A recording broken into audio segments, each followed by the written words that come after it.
حبيبي يا محمد والله. تحكي له؟ لا ده عيل كارثه والله، عمل حركه وحشه. عمل حركه وحشه. احكيها له والله. والله ما بحكي. بس انت مش هينفع تصور ده. احكيها له بس مش هنقول اسامي. يا عم ماشي. الواحد اللي هو قال لك اسمه قبل التصوير ده ماشي. بس انت ما تعرفش، كانك ما تعرفش هو مين. بس دي جيبه يالا نميمه دي. اصل انا صايم ومصلي العصر والمغرب هتأذن هصليها. مش قصه بس قصه واحد. بص يا عم، كان في خناقه ما اقولش صاله التحرير بقى، ما اقولش. طيب مش هقول. بص مش هقول. بص في شغل ما في مكان ما في زمان ما كان في خناقه. المهم ده بيزعق وبم بم بم بم وبتاع. فجه اللي هو اللي احنا قلنا مش هنقول اسمه ده. ماشي مش مهم. سين البنت وصاد الولد، فهم في الشغل مع بعض. فسين البنت دي مسكت هانته يلا هانت كرامته في الشغل، وانت وانت وانت وانت وبتاع. فالمفروض ان احنا متوقعين ان هو بقى يعني ده في مشكله. بس فهي روحت البيت بتفتح الواتساب، قال لها انا معجب بيكي قوي. انا معجب بيكي قوي، ارجوكي وابتخيني. ممكن تشتميني يا بجد؟ بس لا ما قالش ممكن تشتميني.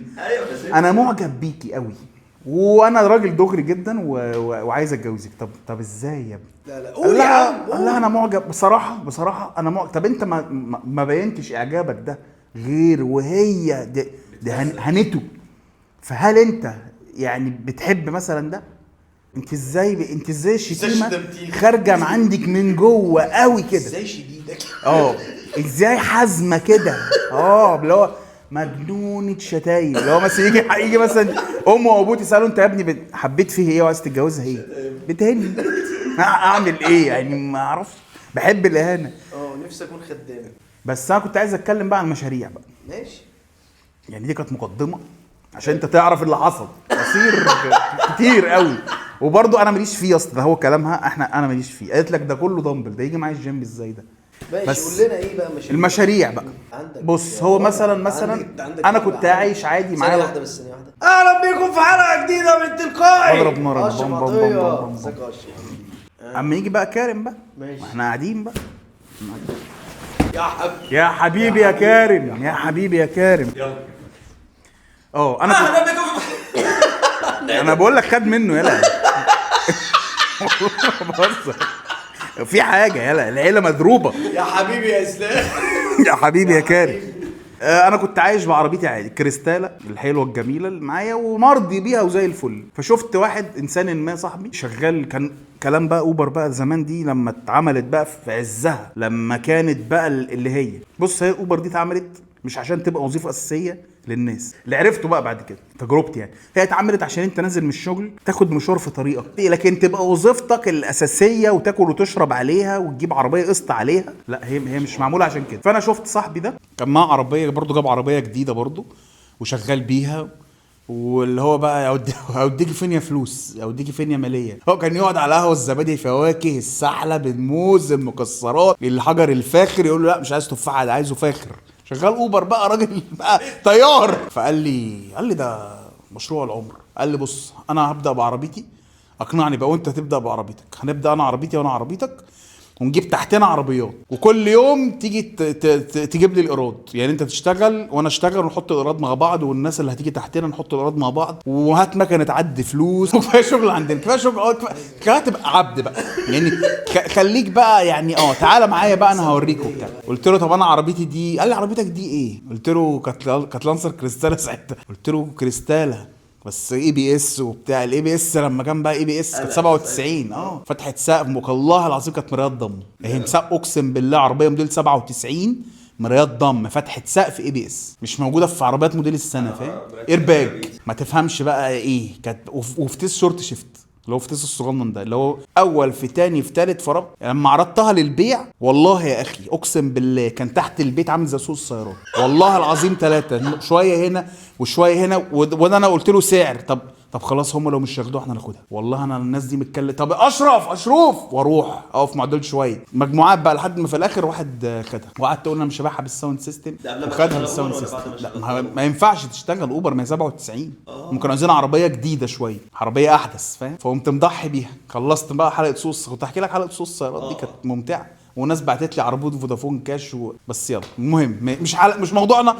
لا مش موضوعنا يا اسطى والله دي ده لب الموضوع يا كان مع الكريستاله برضو حد كنت عارضها فعرضتها لقيت واحد كان ليه كنت عامل اعلان بقى ايه اعلان بقى عما كان بقى الاعلانات بقى من غير فلوس وبتاع كنت قصايد شعر يعني كنت متخزل في كل جزء في العربيه شويه المرايه الضم مش بقى الضم اللي هو المانيو الضم الكهرباء فتحت السقف الازاز اللي كنت يلا كنت قصايد شعر لا ما كانتش رشه كانت رشه استثماري فعلا كنت انا رششها كانت بتاعت برضه وزير سابق اللي باعها لي قال لي كده قال لي بتاعت وزير سابق وكان جايبها سبيشال اوردر من بره واي بي اس وراكب لها اي بي اس ما فيهاش بس راكب لها حلو وقال لي بقى زي ما انت او سبويلر طقم جانت الجانت بقى الجانت اللي هو مش عش النمل ولا بتاع الجانت بس فالناس يلا شافوا الاعلان والله قال لي انا عايزها انا اشتريتها خلاص قال لي انا عايزها وهبعت لك عربون فودافون كاش قلت له طب شوفها الاول قال لي انا عايزها قال لي مش اللي انت كاتبه ده انت اللي كاتبه ودي عربيتك قلت له قال لي انا عايزها قال لي بتاعتك له الوزير طلع من الوزاره طلع معاش اداها لي انا وقفت تحت الوزاره خدتها الراجل شاف الاعلان قال لي انت رقمك ده عليه فودافون كاش قلت له قال لي خد انا خلاص اشتريت فكان في واحد باعت عربون ان هو اشتراها اصلا وفي 2 بيتفرجوا وواحد ثالث جايب تاجر واقف بقى على الكورنر اللي انا قلت لهم يا جدعان عشان حساسيات بس الباركنج اللي عند بيت امي ده مرشق كل ده عشان انا بس ابيع العربيه لا اللانسر بياع يعني انت قول بس عايز ابيعش وفي الاخر حد ثالث اللي خدها ماشي وجبت العربيه الاوبر رحت جبت بقى جبت عربيه هيونداي اللي هي نيو اكسنت اللي هي فيرنا اصلا بس هي اسمها نيو اكسنت يا عم لا نيو اكسنت مش اكسنت اللي هي 2009 السوداء زي بتاعت خالد مجنونه بقى العربيه دي مجنونه زي بتاعت خالد زي بتاعت خالد بس اوتوماتيك ايوه مجنونه هي بتجري بس وقفني بقى انت دي بتاعتك انا مش بتاعتي انت خد الطنابير خد التيل انت وقفني بس انت والله العظيم 3 يلا كنت بجري بيها اقسم بالله كنت بشد بيها مع ميني كوبر وقسما بالله ما كان بيعرف يشوفني بس انا بقى بقعد اقول بقى الاذكار بقى بعدها ان انا عايز اقف يعني انت كسبت اقسم بالله انت كسبت الشد انا كسبت حلو طب ماشي دور على هيوقفك بتاع الميني كوبر بيعمل كده بيقف انا بقى ايه اللي هيوقفني والله العظيم 3 اقسم بالله برامج الكماليات شكليات اللي هو لو انت هتلحد يبقى انت اسال على الفرامل اللي هي بايد ربنا ان انت تقف او ما تموتش دي بايد الله لو ليك عمر هتعيش مره والله العظيم 3 مره وقفنا حاجز اسمنت حاجز بتاع على الدائري اقسم بالله كنت هتقلب بيها من على الدائري ما انا كنت بشد مع فيها تيبو هو بقى مجنون وما يعرفنيش هي كان العربيه عباره عن كيك داون بس يعني هي كيك تديها كيك داون العربيه تسمع الصوت وما تشوفهاش فاهم بس انت حاول تشوف مين هيوقفك يعني كنت بقى ولا كان في واحد بفولفو كنت بقول له ابوس ايدك وقفني ابوس ايدك يلا احك حكه خفيفه طب بس اقف اللي هو اقسم بالله ما فيش بتاع الفولفو شافني جاي برضو من ورا بعمل كده مجنون جري ما لقيتش الا انا والحاجه كنت هنزل اقع من على الدائري بس الحواجز وقفت ومره تانية والله العظيم وحادثه تانية العربيه دي انا حوادث بيها بس وحادثه تانية جاي من عند الحصري كده وداخل بقى ناحيه الفردوس ففي كيرف كده فبرضو الكيرف ده ما اعرفش انا برضو انا مش طبيعي برضو ما اعرفش انا ليه بجري برضو ما هي عربيه ما ينفعش تجري بيها فجريت العربيه دفت بيا لفه والتانية والتالتة دخلت البنزينه عند المسدس والله الناس اللي في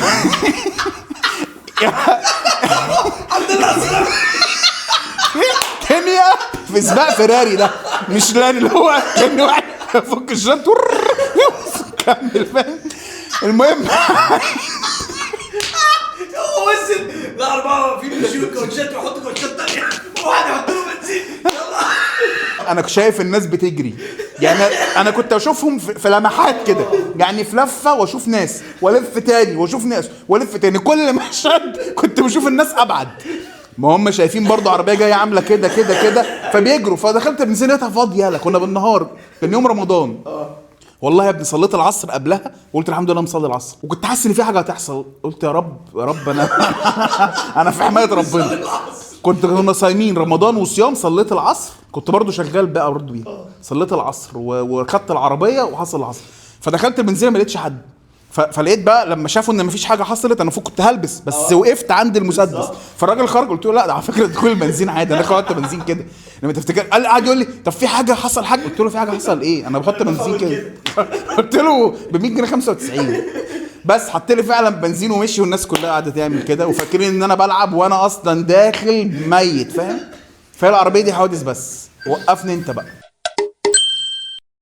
يا حبيبي يا حبيبي. حطيت بنزيني، الدنيا بخير تمام ومشيت.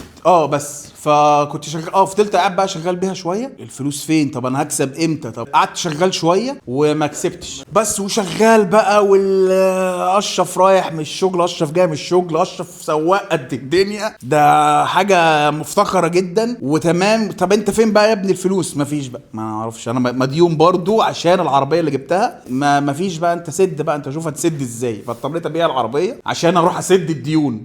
لا طولت العربيه القديمه اللي كانت معايا ولا طولت اللي انا راكبها، وفضلت قاعد بقى كده بس. فما كانتش شغلانه مش احسن حاجه. فده اول مشروع بوم، شكرا، كنسل فاكس بس. وسافرت بقى، قلت سفر غير جو. قلت الراجل يعني عملت تارجت حلو قوي ما شاء الله، ويعني فشلت فشل ذريع. فانا هسافر بقى، اغير جو، هفن بقى. سافرت انا وشويه اصدقاء، كان لسه بقى معايا فلوس بقى ابيع العربيه، معايا مقويه قلبي بقى، اللي هو انا ما زلت على الارض، انا رجل اعمال عادي خسران بس فيا النفس. ما اشتغلش عند الناس، ما زلت بقى ما اشتغلش عند حد، انا اخسر بنفسي لكن ما حدش خسرني. سافرنا، فكنا بنصطاد. فقلت لهم فقاعدين كده، فاتولدت بقى الفكره. طب احنا مأجرين، كان ساعتها بقى 36 ساعه ب 2000 جنيه. 36 ساعه دلوقتي بقوا برقم، بقوا مش عارف ب 5000 جنيه او حاجه.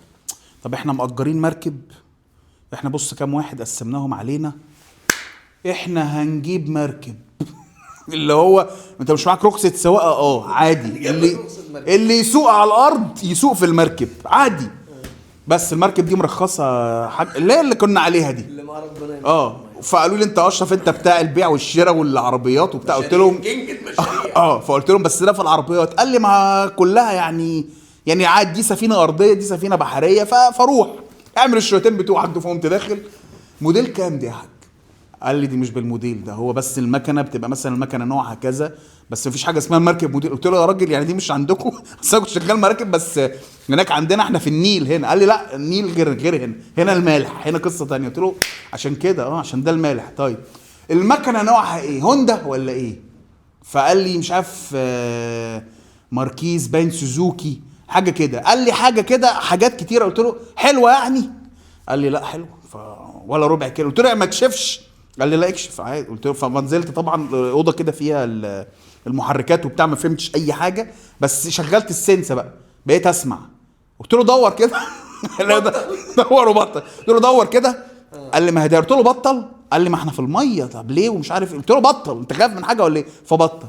ما ضرتش بقى برضو بعدها دي، بس هي طلعت منافله. قلت له المنافله دي مش محتاجه تتغير. قلت برضه ارمي اي حاجه عشان العيال عشمانه فيا، اللي هو ده اشروف ملك الحوامات وبتاع. من اللي هنا لهنا. قلت له العربيه المركب دي فابريكا؟ قال لي يعني ايه؟ قلت له فابريكا. قال لي برضه يعني. قلت له رش قبل كده في حوادث بتاع؟ قال لي رش ايه حوادث ايه؟ فهو حس برضه ان في حاجه مش اللي هي. قلت له احنا هنشتري بكام دي؟ ب 120,000 جنيه المركبه. احنا كام كنا ساعتها؟ 4. قلت لهم بصوا يا جدعان، احنا ال 120,000 جنيه دول علينا احنا الاربعه. كان كام بقى؟ 30 وانا معايا ال 70 برضه، خليهم سيفتي. قلت لهم حلو، كل شاب من الشباب دول يطلع يجيب 30,000 جنيه. خدنا ال 30,000 جنيه، جبنا المركب، قلنا بقى هنأجرها بقى. احنا بقى يعني انا اللي بروح انا يوزر، لا انا هبقى اونر سيرفيس بروفايدر، انا مقدم الخدمه، فاهم؟ وقابل بقى. ما عرفناش نأجرها يعني، ما عرفناش نلاقي ان الناس زينا كده زباين يجوا يأجرها. وكنا برضو محتارين هنركن فين. طب نركنها فين؟ كل واحد بقى يتشغل. قال لك نركنها عندي. نركنها عندك يا ابني؟ انت عايزه بحر، نركنها في بحر. بس اللي قال السخنه وما اعرفش بيدفعوا لها ارضيه قد ايه، واللي قال هنا قال لك في حته قبل راس غارب كده، قبل الغردقه، اسمها ابو دقشوم، دي بنوقف فيها عادي والناس عارفينها وبتاع وخير. المهم من هنا لهنا برضو المشروع ده فشل، عرفناش نأجرها. جبناها ب 120,000 جنيه بعون الله، اتباعت ب 80,000 جنيه. بعدها اللي حصل كان ساعتها ساعة التعويم المركب دي اتباعت ب 500,000 جنيه. ما شاء الله. وعرفنا ان هي الرخص غالية، رخصة المركب غالية، فعرفنا ان هي رخصتها اصلا لوحدها بفلوس، بس تجربه يعني خبره، تجربه ناجحه. اللي هو خيش، بس انا باخد ما سكيلز. اشتغلش عند حد. انا معلش، هي دي مهمتي في الحياه. بس كنا بنطلع احنا نصطاد بقى، بس الميزه ان احنا ما بندفعش لحد حاجه، اللي هو كفايه. قلت لهم كفايه يا جدعان ان انت تكلم صاحبتك، تكلم مراتك، اي حد في حياتك ايا كان هو مين، انا في اليخت بتاعي دي بكام تتقدر، انت كعمرو تقدرها بكام، انا في اليخت بتاعي دي تعمل لها كام فلوس. انا من كتر النجاح اللي انت بتحكيه فانا مش طيب. قادر اقول حاجه. فاللي هو انا رجل اعمال، قلت لهم انا خلاص، انا عديت، انا نجحت في اوبر، عملت مكاسب وهميه، شغلت الفلوس في السياحه، في المراكب برضو مكسب تاني. انا خلاص، انا وكنت ممكن تاخده وتسافر بيه برضو، بس انا برضو ايه ما رضيتش، قلت لا، انا من هنا، انا دي بلدي، انجح في بلدي. جبت عربيه تانية فلوسي في بلدي. ولا كده؟ جبت بقى عربيتي انا بقى اللي انا راكبها بقى دلوقتي، من ساعتها حرمت بقى، قلت اقسم بالله ما هبيع عربيات تاني في حاجه، وانا عربيتي معايا، واللي هي البومه بقى اللي هي معايا دي دلوقتي. بس هو قد كان، فما فيش بقى مشاريع، قلت لا، ما مش كارك، مش بتاعتك، ما يعني خليك ما تروحش. ما دخلتش انت في الكمامات، في الدولارات، انت دخلت، انت قلت لي ان انت دخلت في الكمامات. دخلت في الكمامات، وقلت لي بعدها لقوا دواء للكوفيد. ده سيبك من دواء. انا دخلت بعد ما دخلت وجبنا المكن وبتاع وكنا هنعمل والكلام ده، يعني مش عارف اقول لك. قالوا لك خلاص، ما خلاص ايه يا اسطى، كسبوا. جه مستثمر نزل كونتينر من بره، فبقيت انت بقى رايح بقى انتج، طلع انتاج. احنا محتاجينك تعمل انتاجيه عشان تمسح بيها تمسح بيها الفيروس من على وش الارض. ايوه صح. ورده دي اعمل بيها ايه امسح بيها الفيروس زي احمد كده. بس فما هو ده. بس انت عملت برضو حاجه نجاح، ان انت تنتج، تنزل على الارض، انا معايا فلوس. عند الناس. طيب ما اشتغلش عند حد. بس يعني انا دخلت فعلا مشروع جامد قوي. ايه غير الكمامات؟ ايه بقى؟ اونلاين، ابيع حاجات اونلاين، هدوم. ابيع اونلاين. مجنون موضه يا عمرو. مش طبيعيه. المهم كان معانا راس مال 2000 جنيه. حلو رقم. دخلنا نزلنا جبنا حاجات وبتاع. وكانت بقى اللي هي الزهزهه. الفلوس، اقسم بالله الفلوس الكتير. ما تقرب يا اخي البتاع من شهرين مثلا عملنا ايه؟ عملنا 15000 جنيه من في شهرين من 2000 جنيه. اقسم بالله يا ابن اللعيبه، اقسم بالله يا ابن اللعيبه، كان حبيبي يا عمرو، مش طبيعي، النجاح مش طبيعي. فقلت ايه بقى، لازم يبقى في شركاء، لازم يبقى في ناس تقيله تسند معايا، عشان تعمل براند. فلوس تجيب فلوس، عمرو جنس. فلوس تجيب فلوس. فقلت ماشي يلا بينا. فايه جالي احد المستثمرين الاشخاص شيكو بدون طب ما خلاص ماشي، ما خلاص انا عارف، ما تكملش يا عمرو. تمام. طالع مديون بكام بقى انت؟ بالله عليك مديون بكام بالحوار ده؟ وداخل كسبان المفروض من 2015 كسبت. حلو. حد اتحبس؟ قلنا نعمل ايه بقى؟ قلنا نعمل التيشيرت اللي مفيش منه. لا هو بيفهم ما شاء الله عليه، وحظه حلو ودماغه حاضره ما شاء الله عليه. لا عيل حلو. التيشيرت اللي مفيش منه. ورحنا عاملين ايه؟ صفقه تيشيرتات ب 15000 جنيه. واحده باترون رسمه، واحده ديزاين، واحده بقى ايه مصنع. خلاص بقى الفلوس جريت. والله انا قلت انا عارف المستثمر الصغير يا حبيبي، مخترع الصغير والمستثمر الصغير، اللي هي الحكايات اللي بتبقى اللي هي. فقلت خلاص مفيش بقى الكلام ده يا حبيبي يا عمرو. بقى اقطع صحوبيات مع الناس اللي هي العاديه، صاحب رجال اعمال فقط، اللي زي صاحب اللي قد يا اسطى، اللي نفسي في الطبقه. ايوه يا عم. لا وطبعا انا في الشغل، انا كنت في الشغل ساعتها. شغل ايه؟ هتشغلوني اونلاين انا معاكم، مش هتشغلوني رجل صاحب مشروع، انا مش موجود، رجل اعمال ما شاء الله عليه. والله العظيم يا اسطى. التيشيرتات لحد دلوقتي معاكم بتلبسوها. طب ما حلو والله، في فكر عندنا لحد دلوقتي. طيب والله ما بهزر. ما انت خدته معاك، ما انت خلاص بقى. عملنا 300 تيشيرت بتلبسوهم زي ما هم، لازم يمسح مطبخ، يمسح بكياسهم، بس خدنا منهم حبه يعني. زي ما انت بتقول كده والله العظيم. ايوه يعني اللي عايز فانيلا بيضه يلبس فانيلا بيضه تحت التيشيرت. اللي بيدور على خرقه مطبخ، خرقه حاجه. ما هو في مشروع يعني. عيل اتعور، اجري هات، بدل ما ننزل نجيب قطن هات تيشيرت، اجري هات يلا ولد. اسعافات اوليه، شغلوا اسعافات اوليه دلوقتي. بس فاللي هو الحمد لله ما شاء الله بس. الله يبارك لك. ورجعنا بالسالب. والحمد لله احنا كويسين. الحمد لله ما حدش اتحبس، ما فيش حد الحمد عليه لله. شيكات لا بتاع. لا لا طب خلاص يا عم، الحمد لا الواد ده مرزق طول بس عمره، طول ما تاخد معاك في حته وبقينا ده. تمام يعني. طب وعينه حلوه، يلا عيل عينه حلوه يعني، عيل لا يبص لك بوم. والله العظيم كنت لسه جايب الاكسبيريا الزد، كان لسه نازل وبنزل بيه تحت المايه وفرحان مبسوط. فاكر انا. بص كده يا اخويا، والله العظيم كسر، وقع اتكسر، جاب شاشه خلاص ما بقاش ضد المايه. هو لا لا لا اخوك، هعمل فيديو عنه بسبب كده، ان هو عيل عينه، انا عيل لا لا عيل عينه حلو، عيل عينه جميله ما شاء الله عليه، لا لا عيل حلو. ده كان وقتي معاكم، انا دي الحفله دي أيوة ماشي. ده كان وقتي معاكم، انا اشرف عطيه، وده برنامج تلقائي. لو عايز يوصلك كل الحلقات اول باول، دوس فعل سر الجرس ودوس سبسكرايب عشان يوصلك الحلقات كلها. نفسي تقول اعمل لايك وشير هي الثلاثيه دي. اعمل لايك وشير وسبسكرايب عشان يوصلك الحلقات اول باول، ومن انا بقى فعل الجرس. ماشي حلو والله.